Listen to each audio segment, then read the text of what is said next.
সুপ্রিয় দর্শক শ্রোতা, আপনারা যে সাপটাকে দেখছেন এই সাপের নাম রাসেল ভাইপার। এই রাসেল ভাইপার সাপটা অধিক থেকে অধিকতম বিষধর একটা সাপ। এই যে ভারত থেকে বাংলাদেশে অনেক সাপ এখানে এসেছে। তো ইতিমধ্যেই আমার সামনে এই সাপটা ঘটে যে ঘটনাটা, টিন থেকে নিচে ঝাঁপ করে পড়ছে, দেখে ফেলানোর কারণে সাপটাকে মারা হয়েছে। তো এই সাপে যদি কেউ কামড় দেয় কারোর, তাহলে পরে অবশ্যই সে সর্বোচ্চ 20 থেকে 30 মিনিটের মধ্যে ব্যক্তি মারা যায়। তো এতটাই বিষধর একটি সাপ।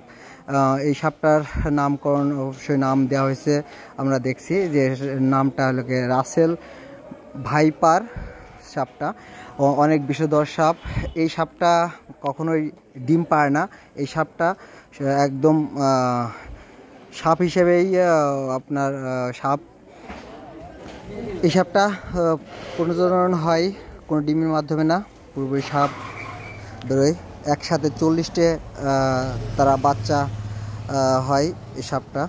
আপনারা দেখতেই পারছেন যে আমার চোখের সামনে হঠাৎ করে এই সাপটা চলে এসেছে।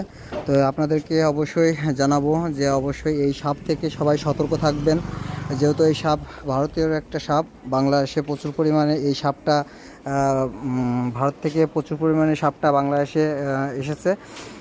যে স্থানে আমি পড়েছিলাম সেই স্থানেই এই সাপটা ছিল। এই সাপটা যদিও মাথা মারার পরেও ও ল্যাজ দিয়ে সর্বশক্তি ও সঞ্চয় করতে পারে, সেটা আপনারা দেখতে পারছেন। তো দর্শক, অবশ্যই এই সাপ থেকে আপনারা সতর্ক থাকবেন। এই সাপ চালে এবং বিছনা কাপড়ে সব সময় এই সাপটা জেনারেশনে থাকতে পারে। এখন গরমের সময় এই সাপ থেকে সবাই অবশ্যই লক্ষ্য রাখবেন। আপনারা সাপটাকে যদি ভালোভাবে দেখেন তাহলে অবশ্যই দেখেন মারার পরে যে সে সাপটা নড়াচড়া করছে, এমন একটা বিষয় আপনারা দেখতে পারছেন। এই সাপটা আমরা কিছুক্ষণের মধ্যে, এই সাপটা দেখুন ল্যাজ এখন নড়াচ্ছে, বিষধর একটা সাপ।